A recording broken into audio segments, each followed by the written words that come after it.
The Lord be with you. And with your spirit. A reading from the Holy Gospel according to St. Mark. Glory to you, O Lord. Jesus said to his disciples during that period, after trials of every sort, the sun will be darkened, the moon will not shed its light, stars will fall out of the skies, and the heavenly hosts will be shaken. Then men will see the Son of Man coming in the clouds with great power and glory.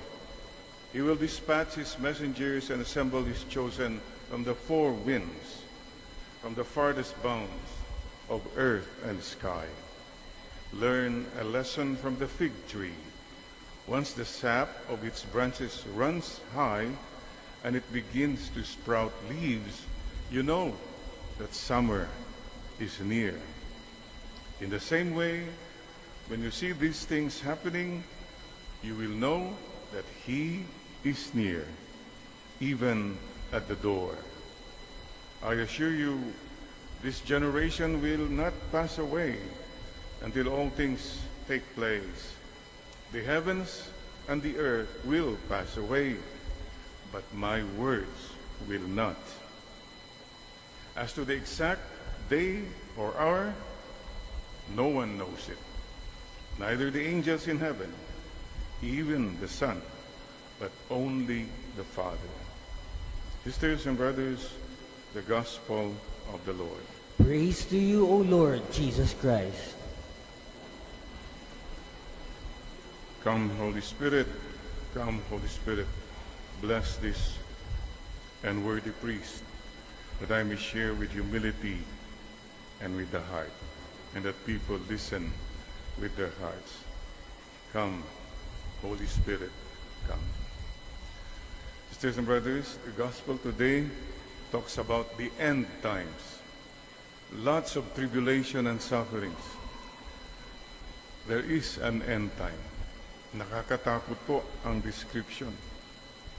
And I think you can relate with this as we are anticipating the arrival of Super Typhoon Pepito.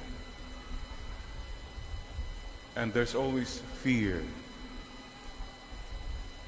I can imagine po, bagbaha, papasok na naman ng tubig sa mga ibang bahay. O kaya iakyat na namin palagi yung refrigerator, baka mabasa kaysa isang refrigerator. These are the fears we all have. Siguro yung mga mayayaman, wala lang, okay lang. Sayang, napospon yung party ko, mamaya sana part. Yun lang iniisip nila. But for many people, it's so much fear and insecurity. Makiisa po tayo in prayer, mga kapatid. At sana po, let's meet everything, face fear with faith. And with faith comes hope and joy. Kanina nga, kinakanto ko, siguro kantahin din natin, Bagyo na, sinta ko. Yun. Pero sinasabi ni Lord, ala-ala kita. The Lord is thinking of you and me in every bagyo na dinadaanan natin. Huwag ka nang mangamba, kasama kita. Shall we sing that with faith? Bagyo na, sinta ko, ala-ala kita. Huwag ka nang mangamba, kasama kita. Doesn't that have an effect right away? Kasama natin si Lord. Andiyan pa rin mga problema. But with faith, we rise above anumang bagyo. And please don't forget, walang bagyong forever. Dumadaan lang ang bagyo. And God only God is forever. Okay, before the bagyo, during bagyo, after bagyo. Before the storm, what do we do? Prepare and pray. Ihanda natin. Let's be prepared. Mahirap po yung unprepared. So whatever you can prepare, ihanda nyo na. Marami, ay ihanda ko lang yung cellphone ko, baka ma-discharge, wala na akong cha-charge. Some of us are so petty. Palagi yung mga pang-sarili lang. So don't forget, prepare and pray. During the typhoon, samantalang bumabagyo, what do we do? Take care and pray. Ingat lang. Take care of yourself. Take care and pray. Oh, after the bagyo, tapos ng bagyo, anong gagawin natin? E di, move on and pray. Bakit pray? Thanksgiving. Mga iba kasi, wala ng bagyo, wala na, be back to, no, hindi ka man lang nagpasalamat. Thanksgiving. And please don't forget, after the bagyo, time for caring and sharing. Marami po kasing nahirapan. Mga iba ay tapos ng bagyo, wala lang nangyari. Mayroon po kong kakilala, ang ganda po. After every bagyo, she writes a check para sa mga matutulungan ko. Ganun lang. That's what it means. Sana po, anumang maibigay din natin. Kasi marami pong mas nahirapan. This is what the Lord wants us to do. And sana po, we pray na wala nang calamities na ganito. Kasi marami ng calamities sa bayan natin. Political calamity. Ang daming mga bagyo. Ang daming mga tao. Think of 1, 2, 3, a few people. Sila ang nagpapahirap sa napakarami. Sila ang bagyo. They cause so much destruction. Please pray. Let's pray na sana naman hindi na lang kunin nila lahat yung mga pera, pati ang pera na mahihirap. And on a personal note, tanungin mo nga sarili mo, baka ikaw ang bagyo sa bahay ninyo. Pag dumarating ka, kinakabahan na lahat, tahimik na lahat, nakayuko na lahat.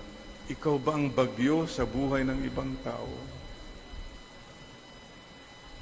Sana kung bagyo ka man, huwag naman signal number 3, at signal number 1 lang, o kaya depression, ba na ganun lang, LPA lang, low pressure area lang. Kapatid, huwag tayong maging bagyo. Your loved ones, are they unhappy because of you? Your loved ones, are they suffering because of you? Huwag po tayong maging bagyo. Let's continue to journey to God's heart, mga kapatid. By the way, let me ask you today, tungkol sa bagyo. Number 1, please remember this. Pag dumadaan tayo sa bagyo po, sana nagiging mas malapit tayo sa Diyos. You go through sickness or anything, let your sickness bring you closer to God. That's the only thing that's so beautiful. May fruit ang bagyo kung naging mas malapit ka kay Lord. At number 2, you became a better person. Sapagkat may pinagdaanan kang mahirap, you come out stronger, more loving, more humble, more simple. And kagabi po, we had the reunion, grand reunion of the ex-BDs, ex-seminarians. Dami po. And marami sa mga classmates, nagtitinginan kami, classmate, ikaw na ba yan? Mga iba, puti ng buhok. Mga iba, wala ng buhok. Ganon. Classmate. I mean, you're talking of Seniors. And for all of us, please check this. Checklist lang tayo ngayon. Question. Tanungin mo sarili mo, kapatid, at this point of your life, are you happy? Masasabi mo ba na happy ka? Only you can answer that. Baka naman panay problema ang iniisip mo. Or you have a mindset that makes you always unhappy. Sayang ang buhay. Ang hirap kasi, Father, ang daming problema. Yes, yes. But the Lord tells you can be happy even if you have problem, even if you have the cross. It's your choice. Tignan mo, kung namatay kang malungkot, di malungkot kang namatay. O nga, no? And you blame others? Sayang, you live, but you did not really live a happy life. Choose to be happy. Second question is, are you making others happy? Kahit pa paano sana mayroon kang napapasaya mga tao. Number 2, are you holy? Can you say na you're close to God? Are you holy and are you leading others to be holy? Meron ba mga taong nadadala mo kay Lord? Please continue that. Don't give up. If your husband comes closer to God because of you, congratulations.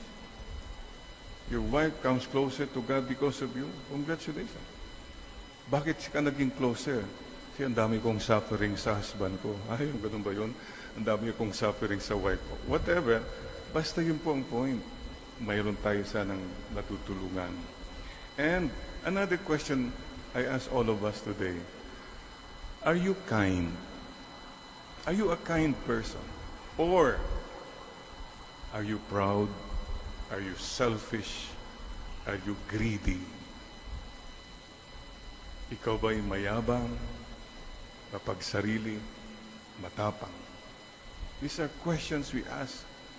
Lord, sana po ihangin na ng bagyo ang ating mga kayabangan, katapangan, kasungitan. Bagyo Pipito, dalhin mo na ang mga ito. And mga kapatid, November 21 is the feast of the presentation of Mama Mary. And next Sunday, by the way, is already the last Sunday of the year. Next Sunday is Christ the King Sunday. And we are all reminded, harap tayo lahat kay Christ the King at the end of our lives. Kapatid, sana po presentable ka. Kahit paano presentable ka pagharap mo kay Lord. Let's all strive. We are all sinners. But kahit paano sana we strive na pagharap ko sa iyo, Lord, I'll be presentable. Presentable. Footnote pala, itong Saturday, you have a Eucharistic Congress dyan po sa Pink Sisters, Hemady, this Saturday, November 30. 30 na ba? Next Saturday. Okay. Anong year? 2023. So we joined that Eucharistic Congress and we have speakers, Father Martin Aris, Father Dave Concepcion, whole day po, from 7 in the morning hanggang hapon, and Bishop Pablito Tagora will do the Mass in the afternoon. Okay, let me end with this question again.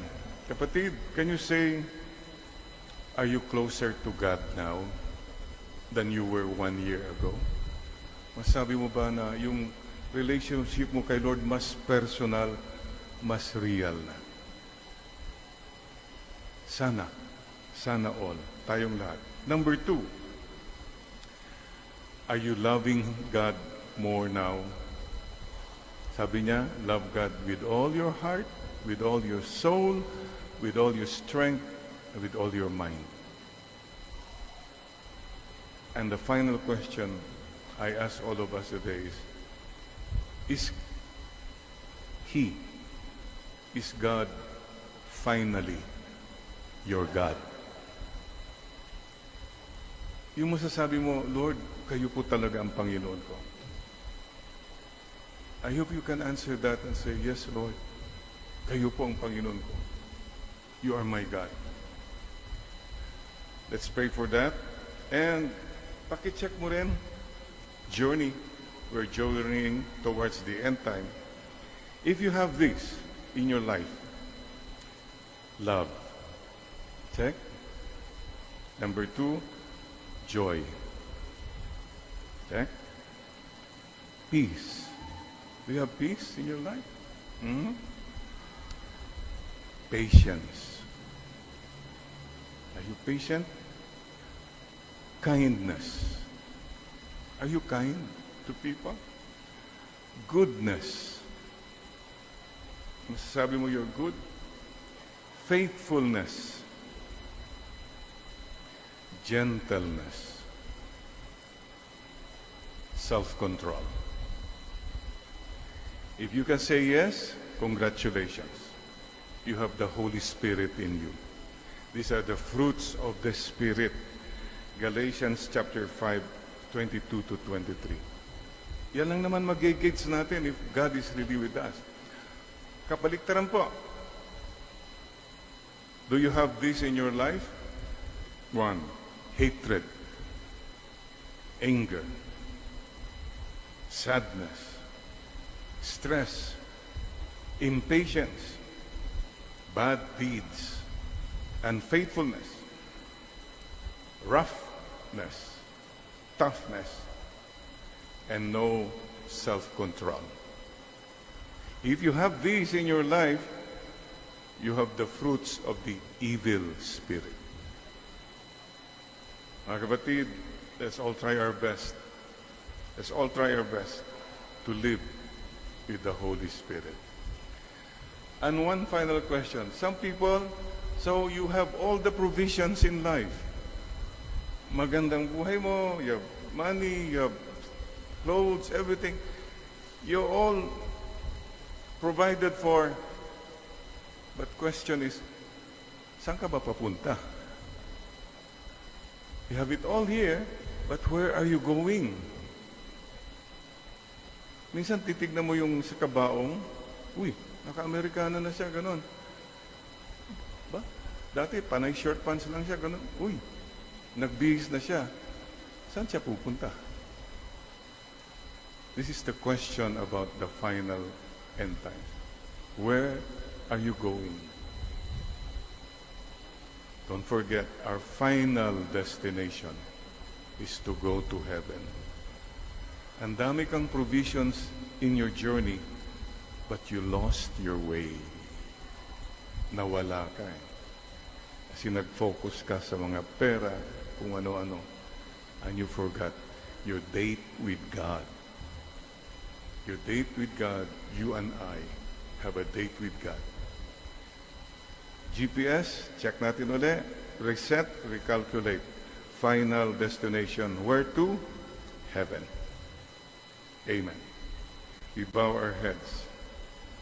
Lord, thank you for reminding us that we are on a journey. Hindi po kami permanent residents sa mundong ito. We'll be gone. All of us will go sooner or later. Sana po makarating po kami sa aming patutunguhan. Help us to reach our final destination. And dear God, remind us again that you are with us in the storm, before the storm, during the storm, after the storm. You are with us, always and in all ways. Today, tell the Lord again, Lord, the rest of my life, the best of my life. And for me and for my house, we will serve you, Lord.